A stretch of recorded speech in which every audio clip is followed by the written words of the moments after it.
में इस तरीके का विभाजन भरा माहौल बन गया, यूं पीड़ादायक है। जो हमारा समाज अगर इस चीज़ के लिए भटक रहा है, शिव कुमार झा जी इन सबको लेटर दे दिया गया है कि नमस्कार, लोक शिखर मीडिया में आप सभी का स्वागत है। दोस्तों, आज मेरे साथ हैं भाजपा के बहुत ही युवा नेता जो कि आज पोईसर के कई अहम मुद्दे पे मेरे साथ बातचीत करने वाले हैं और उसके साथ साथ यूजीसी को लेके भी अपना मत रखने वाले हैं राकेश झा जी। राकेश भाई, सबसे पहले आपका स्वागत है। जी नमस्कार। राकेश भाई, अभी जैसा कि मैं जब यहाँ पे आया तो काफी लोग जमा थे, ये लोग किस लिए जमा थे और क्या काम आप करने जा रहे हैं? देखिए, आप जब आए यहाँ पर तो देखा होगा कि कम से कम 100 आदमी जो थे यही पोईसर के लोग थे, हमारे समाज के लोग थे, इसी क्षेत्र के लोग थे।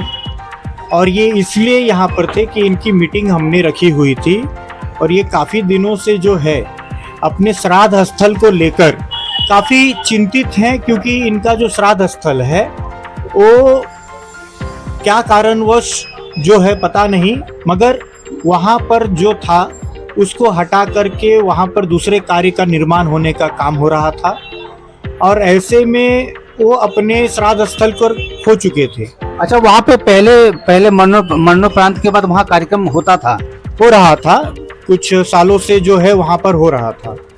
तो गार्डन से सटके ये क्षेत्र है और यहाँ पर हो रहा था, तो समाज को काफ़ी आसानी हो जा रही थी कि अपनी पद्धति से, अपनी संस्कृति से, अपने धर्म का जो अंत्येष्टि के बाद में श्राद्ध का क्रियाकर्म होता है वो पूरा वो निर्वाह कर पा रहे थे।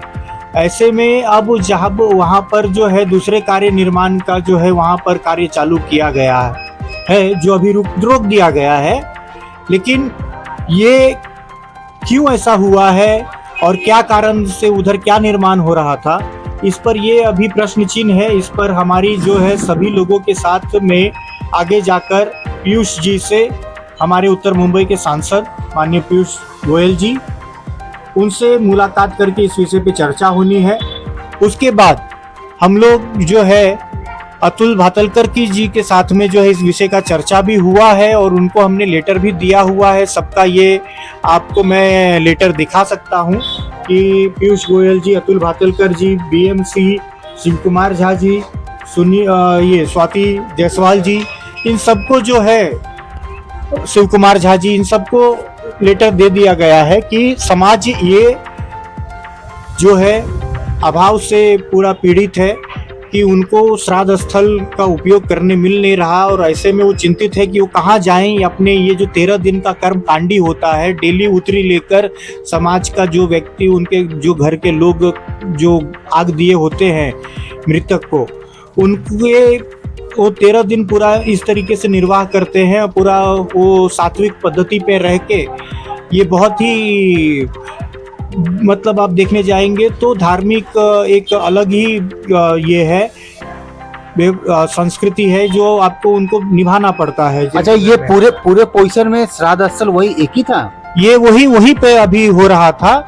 अन्यथा मतलब लोग जहाँ जो परिचित है, जिनको कहीं और जगह नहीं मिल रही थी, तो मेरे माध्यम से हम लोग उनको जगह जो है उपलब्ध करवा देते थे, बहुत सारे लोगों को, हजारों लोगों को। लेकिन अब जो है मतलब इतना आबादी बढ़ चुका है, शहरीकरण हो चुका है कि अब जगह कहीं रह नहीं गया और जहाँ भी जगह है तो वहाँ पर लोग हैं। तो इसको शांति और खाली जगह चाहिए, थोड़ा सा सुनसान जगह चाहिए, जिससे वो पंडित और जो है वो आग देने वाले जो होते हैं उनको अपना कर्म क्रिया करने के लिए आसानी होती है। लेकिन ऐसे में उनको जब मिल नहीं रहा है तो बहुत ही चिंतित हैं और ये बहुत ही पीड़ादायक है। जो हमारा समाज अगर इस चीज़ के लिए भटक रहा है तो ये कष्टदायक है। इसको हम जल्द से जल्द जो है हमारे आमदार और हमारे खासदार दोनों से मिलकर हमने बीएमसी के थ्रू हम ये काम को करवा के लेंगे और ये होना ही है। अच्छा, मैं थोड़ा सा डिटेल में जानना चाहता हूँ राकेश भाई, जो ये आपने पेपर वर्क किया है, चाहे तो आपके खासदार हो पीयूष गोयल जी, चाहे आमदार हो अतुल भातलकर जी, आपने सब जगह पेपर वर्क किया है। अभी जो वो गार्डन का बगल का जगह है वहाँ मतलब कुछ निर्माण कार्य हो रहा है, चालू है, कि किस तरह से इस स्थल को रोका गया है? आपको मैं कैमरे के इसमें फोटो में आपको दिखाता हूँ कि वहाँ पर अभी निर्माण कार्य जो है वो चालू नहीं है।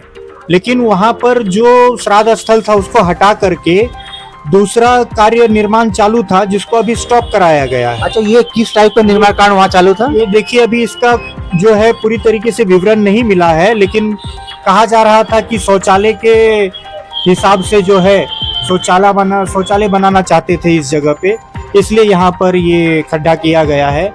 लेकिन इस जगह पे जो है अगर शौचालय बनाएंगे गार्डन से सटे हुए, तो इनको शौचालय नहीं करना चाहिए, क्योंकि वहाँ पर हजारों की संख्या में लोग जाते हैं आते हैं, ऐसे में तो वहाँ पर खाली गंदगी होगी। अच्छा, यहाँ की आम पब्लिक बोल रही है कि वहाँ पे ऑलरेडी एक बाथरूम है, तो वापस इस बाथरूम बनाने की क्या जरूरत है? जी, बगल में सट के वहाँ पर बाथरूम है, लेकिन अब क्या कारण से जो है वो बाथरूम पूरा निर्माण आज तक नहीं हो पाया, इसका तो बड़े नेता हमारे जवाब दे सकते हैं। मैं इस पे नहीं कुछ बोल सकता, क्योंकि अब प्राइवेट लैंड की विषय आ रही है कि किस तरीके का वो जगह है जो इस तरीके से वहाँ पर इस तरीके से रोक लगा हुआ है, इसका तो पूरा जो है जवाब हमारे बड़े नेता ही दे सकते हैं। जी, आपने पेपर वर्क देख रहा हो काफी कर दिया है, और ये पेपर वर्क हर जगह आपने दे भी दिया है। अब मुझे लगता है कि अभी ये नगर सेवक का जो भी चुनाव हुआ है, अभी उनको वो कार्यभार पूरा पकड़े नहीं है नगर सेवक लोग, तो जब ये वो अपनी पूरी प्राथमिकता पा लेंगे तो शायद इस पर कुछ एक्शन हो। देखिए, अभी हमारे तो गट नेता जो है गणेश खंकर जी तय हुए हैं, मेयर का चुनना अभी बाकी है। सभी का जो है हर जगह पर अपना प्रमाण पत्र जमा कर चुके हैं और उनको सर्टिफिकेट मिल चुका है। अब इसके बाद में थोड़ा सा जो है बीएमसी एक्टिव होगी तो ही नगर सेवक जो है एक्टिव होके बीएमसी के ही थ्रू काम करवा सकते हैं। उम्मीद है मुझे, आपने जितना पेपर वर्क किया है, आपका साथ जितना लोगों का है, लोग आपके पास आ रहे हैं उस चीज को लेके, मुझे उम्मीद है कि बहुत जल्दी ये समस्या आप हल कर पाएंगे। आपको कितना उम्मीद है? देखिए, मुझे उम्मीद नहीं, पूरा विश्वास है कि मतलब समाज का काम है ये, कोई मेरा पर्सनल काम नहीं है या किसी नेता का पर्सनल काम नहीं है। इसका बेनिफिट समाज को मिलने वाला है। अगर वहाँ पर कुछ करके कहीं से इंतजाम निकाल के, कोई रास्ता निकाल के अगर ये चीज़ मिल सकता है, हो सकता है, तो हमारे नेता ज़रूर इसके प्रयास में है और प्रयत्नरत है सभी के सभी, जो जल्द से जल्द ये करके देंगे। इसका आप समझिए कि बीएमसी और अन्य विभाग का क्या क्राइटेरिया है, क्या वर्क है, उस चीज़ को देखते हुए तब ये काम हो जाएगा। बहुत से, जैसे आप कुछ काम करने जाओ तो बहुत से नियम होते हैं, उस सब नियम को देखना पड़ता है, शायद उसमें विलम्ब हो रहा है उस वजह से ही। हाँ, वो सब जो है विलम्ब हो रहा है कि आखिर कारण क्या है जो ये प्राप्त नहीं हो पा रहा, और कौन सा विभाग का क्या अड़चन है और किस वजह से ये काम रुका हुआ है, आगे नहीं बढ़ रहा। इसका आगे जो है एक बार सब कुछ प्रक्रिया हो जाए नगर सेवक का, तो उसके बाद में हमारे विधायक साहब से जो है अतुल भातलकर जी से इसका संवाद होगा और सभी समाज के लोग, कम से कम हजारों की संख्या में लोग जाकर उनको जो है इस बात का जो है खुलासा करेंगे और बोलेंगे कि जल्द से जल्द इसको करवा के दीजिए आप। जो भी हमारे दर्शक देख रहे हैं, अभी नगर सेवक का चुनाव हुआ है, उनको सब प्रार्थना पत्र वगैरह मिला है। 15-20 दिन के बाद जरूर इस पे राकेश भाई और उनके नेता जो हैं जरूर इस कार्यक्रम को आगे बढ़ाएंगे और जो पोजीशन की मांग है और जो डिमांड है उसको जरूर पूरा किया जाएगा। अच्छा राकेश भाई, मैं थोड़ा सा आपसे यूजीसी के बारे में जानना चाहता हूँ। यूजीसी का कुछ नियम आया था, उस पर सुप्रीम कोर्ट ने रोक लगा दिया, आप इस पर कितना सहमत है? ऐसा नियम आना चाहिए का जहाँ पे भेदभाव बढ़े?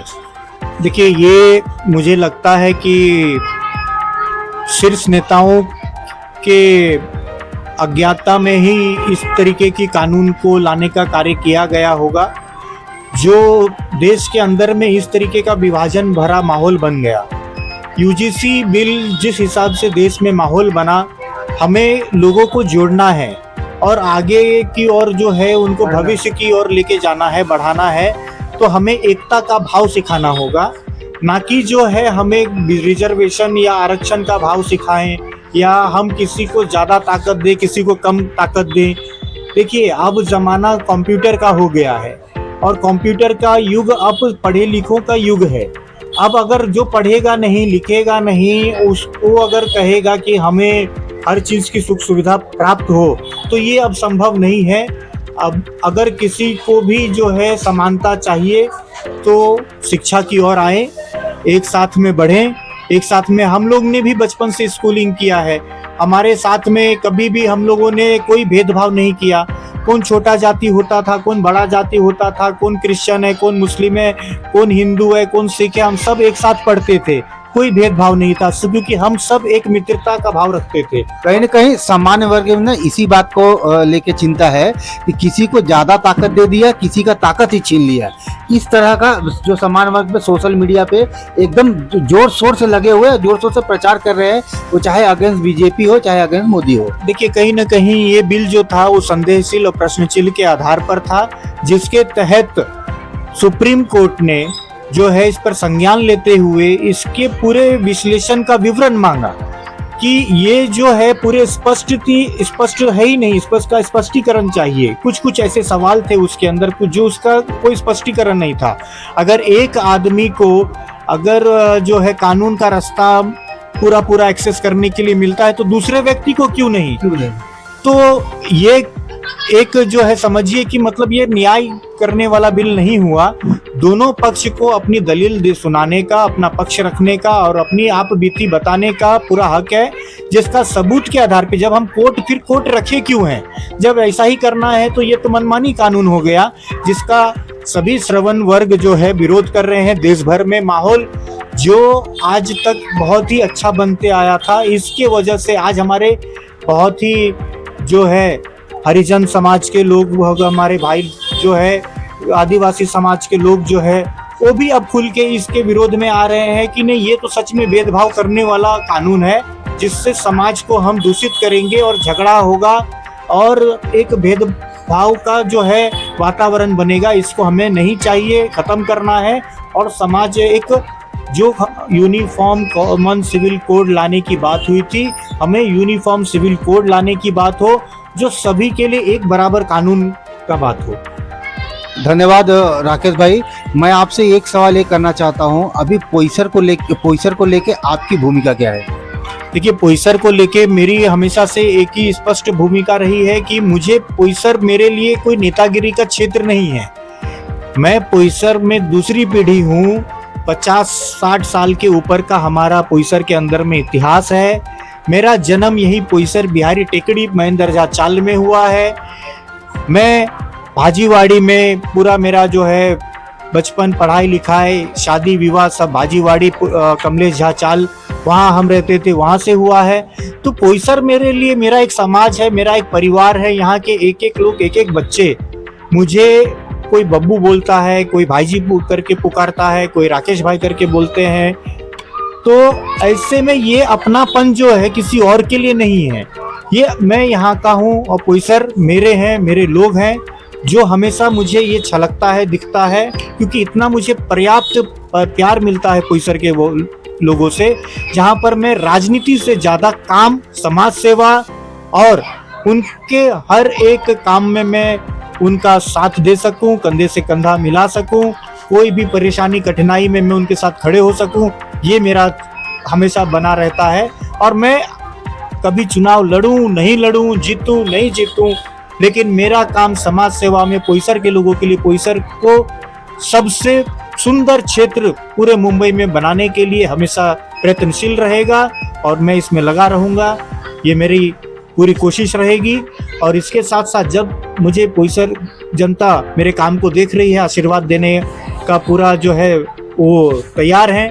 जिस दिन मुझे कभी ऐसा संयोग से मुझे मौका मिलेगा तो ज़रूर मुझे पोईसर की जनता अपना नेता बना कर लाएगी, जिता कर लाएगी। और शायद वो जीत पोईसर के अंदर क्या मुंबई के अंदर में सबसे भारी जीत होगी, ये मैं आपको दावा के साथ कहता हूं। कहीं न कहीं आपने जो महानगर पालिका का चुनाव अभी गया है, बीता है, उसमें बहुत जोरों शोरों से आपने काम किया, चाहे दिन हो चाहे रात हो। आप गली गली, दरवाजा, मतलब डोर टू डोर गए हैं, जिसका रिजल्ट, जिसका परिणाम सामने आया। और शिव कुमार झा जी 23 नंबर से और स्वाति जायसवाल जी 24 नंबर से जीती, मतलब दोनों जगह कमल का ही चुनाव चिन्ह जीत के आया। आपके जो ये मेहनत है वो रंग लाई, इस पे क्या कहना चाहते हैं? देखिए, मैं भाजपा का तो एक बहुत छोटा सा कार्यकर्ता हूँ और मैंने जो मेहनत की, मैंने अभी आपको कहा कि ये पोईसर मेरा परिवार है, मेरा गांव है, मेरा क्षेत्र है। मैं यहाँ जन्मा हूँ, पला हूँ, बड़ा हूँ, सबसे मेरा घर से नाता है। अच्छा, मैं अभी बाहर खड़ा था, जब मैं अपना सब सेटअप लगा रहा था, तो कहीं न कहीं जो अगल बगल में पब्लिक खड़ी थी, आपके समर्थक ही थे, और कहीं न कहीं वो दबी जबान में बोल रहे थे कि राकेश भाई को अब अगले बार नगर सेवक के रूप में हम लोग देखना चाहते हैं, राकेश भाई को अगले बार नगर सेवक के रूप में देखना चाहते हैं। ये बात आप जरूर पूछना और बोलना, इस पे क्या कहना चाहेंगे आप? मैं तो अभी आपसे कहा कि मेरे लोग मुझे आशीर्वाद देना चाहते हैं। जिस दिन मुझे आशीर्वाद पार्टी के रूप से मिलेगा, भारतीय जनता पार्टी मुझ पर विश्वास जता के टिकट देगी, उस दिन मैं मुंबई के अंदर में सबसे ज्यादा वोट से जीत के आने वाला प्रत्याशी रहूंगा। ये मेरा वादा है। मेरी शुभकामनाएं आपके साथ है राकेश भाई। आपने बहुत ही स्पष्ट मत अपना हमारे दर्शकों के साथ शेयर किया है। उम्मीद करूंगा और आपको शुभकामना मैं दूंगा आगे के लिए। कैमरामैन सुनील के साथ मैं वेद प्रकाश, मुंबई। बहुत बहुत शुक्रिया, बहुत बहुत शुक्रिया आपका, धन्यवाद।